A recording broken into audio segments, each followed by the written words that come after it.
ಹೇಳಿ ಚಿಕ್ಕದಣಿ. ನಿನ್ನೆ ಯಾಕೋ ಕೆಲಸ ಬಂದಿರಲಿಲ್ಲ ಅಂತ? ನಿನ್ನೆ ಮೈ ಹುಷಾರಿಲ್ಲ ದಣಿ, ಅದಕ್ಕೆ ಬಂದಿಲ್ಲ ದಣಿ. ಅದೆಲ್ಲ ನಂಗೆ ಗೊತ್ತಿಲ್ಲ. ಇನ್ನೊಂದು ಸಲ ಈ ರೀತಿ ಆಗಬಾರ್ದಷ್ಟೇ. ಆಯ್ತು ದಣಿ, ಇನ್ನೊಂದು ಸಲ ಈ ರೀತಿ ಆಗಲ್ಲ. ಹೌದು ಚಿಕ್ಕದಣಿ, ನೀವು ಯಾವತ್ತೂ ತೋಟದ ಕಡೆ ಬಂದಿರೋದನ್ನ ನೋಡೇ ಇಲ್ಲ. ಇವತ್ತೇನು ವಿಷಯ? ಕೆಲವೊಂದು ಸಂದರ್ಭಗಳು ಬರದೇ ಇದ್ದರೂ ಬರೋ ಹಾಗೆ ಮಾಡತ್ತೆ ರಾಮಪ್ಪ. ತಪ್ಪು ಮಾಡದೇ ಇದ್ದರೂ ಅನುಭವಿಸ್ಬೇಕಾಗತ್ತೆ.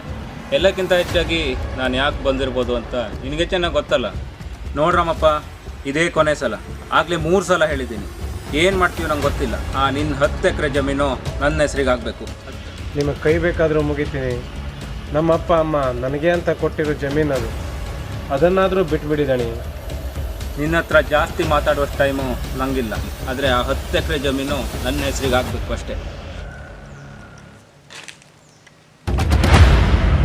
ನೋಡು, ನಮ್ಮ ಅಪ್ಪ ಒಳ್ಳೆಯವನೇ ಇರ್ಬೋದು, ಆದರೆ ನಾನಲ್ಲ.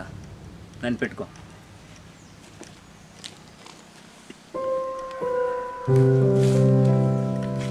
ಅಯ್ಯೋ ದೇವ್ರೆ, 20 ವರ್ಷದಿಂದ ಇವ್ರ ಮನೆಯಲ್ಲಿ ಜೀತದಾಳಾಗಿ ದುಡಿಯುತ್ತಿದ್ದೆ. ಆದರೂ ನನ್ನ ಆಸ್ತಿಯ ಮೇಲೆ ಕಣ್ಣು. ನಾನೇನು ಮಾಡ್ಲಪ್ಪ?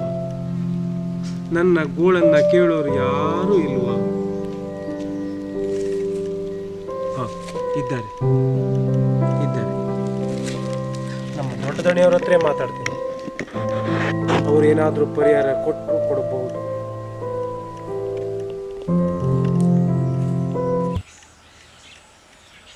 ನಮಸ್ಕಾರ ದಣಿ.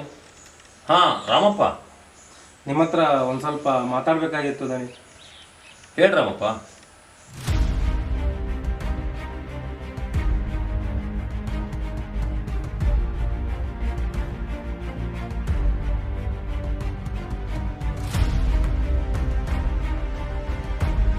ಇಷ್ಟೆಲ್ಲ ಆಯ್ತು ದಣಿ. ಬಡ್ಡಿ ಮಗ ಹಾಗೆಲ್ಲ ಮಾತನಾಡಿದ್ನ? ಕೆಲಸದವ್ರನ್ನ ಹೇಗೆ ನೋಡ್ಕೊಳ್ಬೇಕು ಅಂತ ಪರಿಜ್ಞಾನ ಇದೆ ನಾಲ್ಕು ನನ್ನ ಮಗ. ನಮ್ಮ ಅಪ್ಪ ಅಮ್ಮ ನನಗೆ ಅಂತ ಕೊಟ್ಟಿರೋ ಜಾಗ ಅದು, ಅದನ್ನು ಕಿತ್ಕೊಂಡು ಬಿಟ್ರೆ ನನ್ನ ಹತ್ರ ಬೇರೆ ಏನೂ ಇಲ್ಲ ದಣಿ. ರಾಮಪ್ಪ, ಅದ್ರ ಬಗ್ಗೆ ನೀನೇನು ಚಿಂತೆ ಮಾಡಬೇಡ, ನಾನೆಲ್ಲ ನೋಡ್ಕೊತೀನಿ. ಅಲ್ಲ ರಾಮಪ್ಪ, ಕೆಲಸದವ್ರನ್ನ ಮನೆ ಮಕ್ಕಳ ಥರ ನೋಡ್ಕೊಳ್ಳೋನು ನಾನು. ಅಂಥದ್ರಲ್ಲಿ ಇವನು ಹೀಗೆ ಮಾತನಾಡಿದ್ರೆ ಬೇಜಾರಾಗದೇ ಇರುತ್ತೆ ರಾಮಪ್ಪ. ಈ ವಿಷಯದ ಬಗ್ಗೆ ನೀ ಏನೂ ಚಿಂತೆ ಮಾಡಬೇಡ, ಅದನ್ನೆಲ್ಲ ನಾನು ಸರಿಪಡಿಸ್ತೀನಿ. ನೀನು ಆರಾಮ ಹೊರಡು. ಆಯ್ತು ದಣಿ, ನಾನಿನ್ನು ಬರ್ತೀನಿ.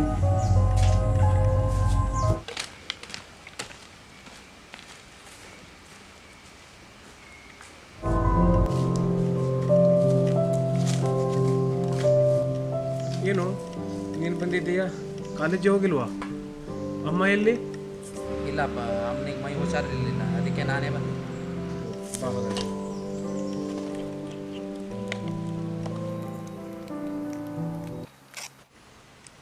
ಅಪ್ಪ, ಕಾಲೇಜ್ ಫೀಸ್ ಕಟ್ಟಬೇಕಾಗಿತ್ತು. 1 ವಾರದಿಂದ ನಿಮ್ಮ ಹತ್ರ ಹೇಳ್ತಾ ಇದ್ದೀನಿ, ಅದಕ್ಕೆ ಇವತ್ತು ನಾ ಕಾಲೇಜಿಗೆ ಹೋಗಲಿಲ್ಲ. ಆಯಿತು ಸರಿಯಪ್ಪ, ಇನ್ನು 2 ದಿನದಲ್ಲಿ ನಿನಗೆ ಫೀಸ್ ವ್ಯವಸ್ಥೆ ಮಾಡಿಕೊಡ್ತೀನಿ. ಏನೇ ಆಗಲಿ, ನನ್ನ ಮಕ್ಕಳು ನನ್ನಾಗೆ ಕೂಲಿ ಹಾಳಾಗೋದು ಬೇಡ. ಅದು ಎಷ್ಟೇ ಕಷ್ಟ ಆದರೂ ಸರಿ, ನಾನು ನಿನಗೆ 2 ದಿನದಲ್ಲಿ ಆ ಫೀಸ್ ವ್ಯವಸ್ಥೆ ಮಾಡಿಕೊಡ್ತೀನಿ. ಕಾಲೇಜ್ ಮಾತ್ರ ಬಿಡಬೇಡ ಮಗ, ಚೆನ್ನಾಗಿ ಓದಿ ಒಳ್ಳೆ ಹೆಸರು ತಗೋ. ಆಯ್ತಪ್ಪ, ಹಾಗಿದ್ರೆ ನಾ ಬರ್ತೀನಿ. ಸಂಜೆ ಬೇಗ ಬಂದುಬಿಡು. ಮಗ ಮಗ ಎಲ್ಲ ಅವ್ರವ್ರ ಕೆಲಸ ಆಗೋರಿಗೆ ಅಷ್ಟೇ.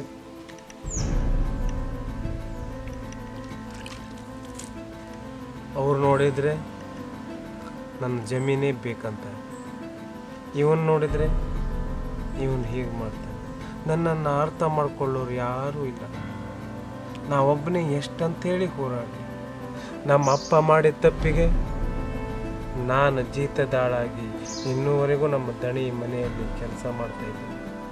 ಹೌದು, ಇವನು ಕಾಲೇಜ್ ಫೀಸಿಗಾಗಿ ನಮ್ಮ ದಣಿಯರ ಹತ್ರ ಸಾಲ ಕೇಳೋದು ಒಳ್ಳೆಯದು. ಸರಿ, ಅದೇ ಸರಿ. ನಮಸ್ಕಾರ ದಣಿಗಳಿಗೆ. ನಮಸ್ಕಾರ. ಬನ್ನಿ. ಏನೋ ನಾನು ನೋಡಬೇಕು ಅಂತ ಹೇಳಿ ಕಳಿಸಿದ್ರಂತ. ನೋಡಿ ಕಾಡ್ರೆ, ನಾನು ಕಾರಣ ಇಲ್ಲದೆ ಯಾವ ಕೆಲಸನೂ ಮಾಡೋದು. ಕಾರಣ ಇಲ್ಲದೆ ಇನ್ನೊಬ್ಬರು ನೋಡೋ ಅವಶ್ಯಕತೆನೂ ನಂಗಿಲ್ಲ. ಅಂದ್ರೆ ನನ್ನಿಂದ ಏನೋ ದೊಡ್ಡ ಕೆಲಸನೇ ಆಗೋ ಥರ ಇದೆ. ನೀವು ಮನ್ಸು ಮಾಡಿದ್ರೆ ಏನು ದೊಡ್ಡ ಕೆಲಸ ಅಲ್ಲ ಬಿಡಿ. ಅಂದಾಗೆ ನಿಮ್ಮ ಫಾರೆಸ್ಟ್ ಗಾರ್ಡ್ ಟ್ರಾನ್ಸ್ಫರ್ ಆಯ್ತಂತಲ್ಲ? ಹಾ ಹೌದು, ಒಳ್ಳೇದಾಯ್ತು ಬಿಡಿ. ಕಿರಿಕಿರಿ ನನ್ನ ಮಗ. ಹೌದಾ? ನೋಡಿ ಗಾಡ್ರೆ, ನಿಮ್ಮಿಂದ ನಂಗೆ ಒಂದು ಕೆಲಸ ಆಗಬೇಕು. ಏನ್ ಕೆಲಸ ಆಗ್ಬೇಕು ಹೇಳಿ, ನೀವು ಹೇಳಿದ್ರೆ ಇಲ್ಲ ಅಂತೀನಿ ನಾನು. ನಮ್ಮ ತೋಟದಲ್ಲಿ ಕೆಲಸ ಮಾಡೋ ರಾಮಪ್ಪ ಇದ್ದಾನಲ್ಲ, ಅವನ 10 ಎಕರೆ ಜಮೀನಿದೆ. ಅವನ 10 ಎಕರೆ ಜಮೀನು ನನ್ನ ಹೆಸರಿಗಾಗೋ ಹಾಗೆ ನೀವು ಮಾಡಬೇಕು. ಅಲ್ಲ, ನಿಮ್ದೇ ಅಷ್ಟೆಲ್ಲ ಆಸ್ತಿ ಇರುವಾಗ ಆ ರಾಮಪ್ಪನ ಬರೀ 10 ಎಕರೆ ಜಮೀನ್ ಮೇಲೆ ಯಾಕೆ ಕಣ್ಣು ನಿಮ್ಗೆ? ಕತ್ತೆಗೇನ್ರಿ ಗೊತ್ತು, ಕಸ್ತೂರಿ ಪರಿಮಳ. ಆ ರಾಮಪ್ಪನ 10 ಎಕರೆ ಜಮೀನು ನನ್ನ ಇಡೀ ಆಸ್ತಿಗೆ ಸಮ. ಗೊತ್ತಿದೆಯಾ ಅದು ನಿಮ್ಗೆ? ಅದೆಲ್ಲ ನಿಮ್ಗೆ ಯಾಕೆ? ಈಗ ಆಗತ್ತೋ ಇಲ್ವೋ ಅಷ್ಟು ಹೇಳಿ. ಬೇರೆ ಏನಾದ್ರು ಇದ್ರೆ ಹೇಳಿ. ಇನ್ನೊಬ್ರಿಗೆ ಮೋಸ ಮಾಡೋ ಕೆಲಸ ನಾನು ಮಾಡಲ್ಲ. ಇನ್ನು ಇದೇ ವಿಷಯ ಮಾತಾಡ್ಬೇಕು ಅಂದ್ರೆ ನಾನಿನ್ನು ಹೊರಡ್ತೀನಿ. 1 ನಿಮಿಷ. ಹಾಗಿದ್ರೆ ಈ ಕೆಲಸ ನಿಮ್ಮಿಂದ ಆಗಲ್ಲ. ಹೋಗೋದು ಹೋಗ್ತೀರಾ? ನಾನು ಹೇಳೋ ಸ್ಟೋರಿನ ಸ್ವಲ್ಪ ಕೇಳಿಸ್ಕೊಂಡೆ ಹೋಗ್ಬೋದು. ಒಂದು ಊರಲ್ಲಿ ಒಂದು ಫಾರೆಸ್ಟ್ ಗಾರ್ಡ್ ಇದ್ನಂತೆ. ಅವನಿಗೆ ಒಂದು ಹೆಂಡತಿ, 2 ಮಕ್ಕಳಿದ್ರೆ. ಅವ್ರು ದಿನಾ ಸ್ಕೂಲಿಗೆ ಹೋಗ್ತಾ ಇದ್ರು. ಆದರೆ ಒಂದಿನ ಸ್ಕೂಲಿಗೆ ಹೋದವ್ರು ವಾಪಸ್ ಬರಲೇ ಇಲ್ಲ. ಎಷ್ಟೇ ಹುಡುಕಿದ್ರು ಸಿಗ್ಲೇ ಇಲ್ಲ. ಎಷ್ಟೇ ಸ್ಟೋರಿ. ಬೇಡಿ, ನನ್ನ ಮಕ್ಕಳಿಗೆ ಏನು ಮಾಡಬೇಡಿ. ನೀವು ಹೇಳೋ ಕೆಲಸ ನಾನು ಮಾಡ್ಕೊಡ್ತೀನಿ. ಹಾಗಿದ್ರೆ ಈ ಕೆಲಸ ನಿನ್ನಿಂದ ಆಗತ್ತೆ. ಮಾಡ್ತೀನಿ. ಸರಿ, ಏನೋ ಒಂದು ಮಾಡು.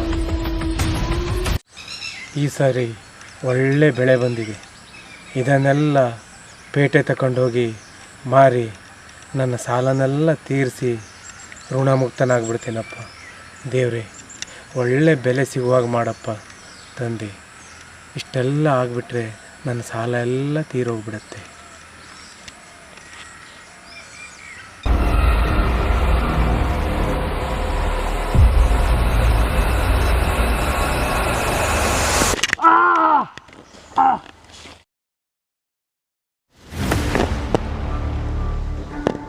ನೋಡು, ಬೆಳೆ ಎಲ್ಲ ಮಾರಿ ನೀನೇನು ದೊಡ್ಡ ಸಾಹುಕಾರ ಆಗೋದಿಲ್ಲ. ನಮಗಾದ್ರೂ ಕೊಟ್ಬಿಡು, ನಿನ್ನ ಸಾಲನಾದ್ರೂ ತೀರು.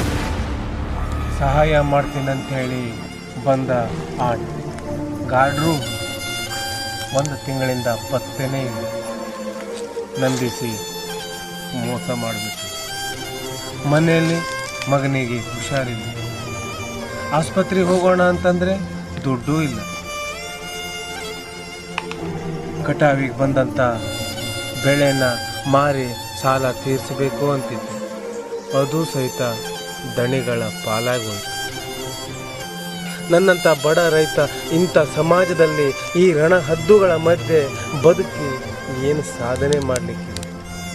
ಬದುಕೋಗಾದರೂ ಬಿಡೋರ ಇವರು. ಛೆ, ನನಗೆ ನನ್ನ ಸಮಸ್ಯೆಗೆ ಸಾವೊಂದೇ ಪರಿಹಾರ. ಅದೇ ಸರಿ.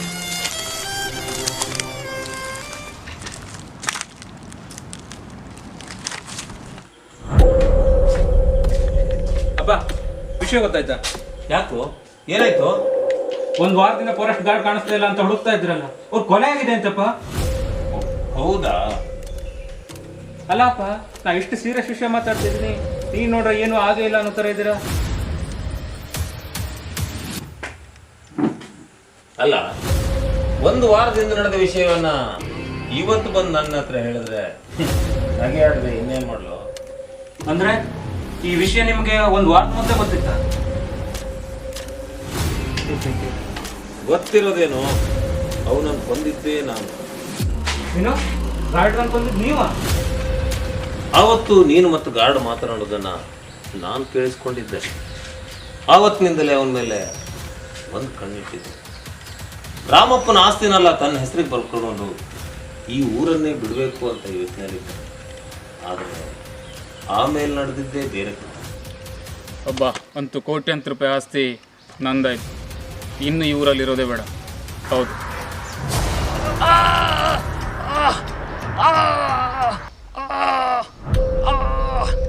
ನೋಡು, ನಿಂತರ ಹಾರಾಡಿದ್ರೆ ಏನೂ ಮಾಡೋಕ್ಕಾಗಲ್ಲ. ನಂಬಿಕೆ ಬರೆಸಿ ಆಮೇಲೆ ಹೊಡಿಬೇಕು. ನಾನು ಮಾಡಿದ ಈ ಕುತಂತ್ರದಿಂದಲೇ ರಾಮಪ್ಪನ ಎಲ್ಲ ಆಸ್ತಿ ನಮ್ಮ ಹೆಸರಿಗೆ ಬರೋ ಥರ ಆಯಿತು. ಪರವಾಗಿಲ್ಲ ಅಪ್ಪ, ನಿಮ್ಮನ್ನೇನೋ ಅಂದ್ಕೊಂಡಿದ್ದೆ. ಆದರೆ ನೀವು ಗುಟ್ಟಲ್ಲೇ ಎಲ್ಲ ಕೆಲಸ ನೀಟಾಗಿ ಮುಗಿಸಿದ್ದೀರಾ.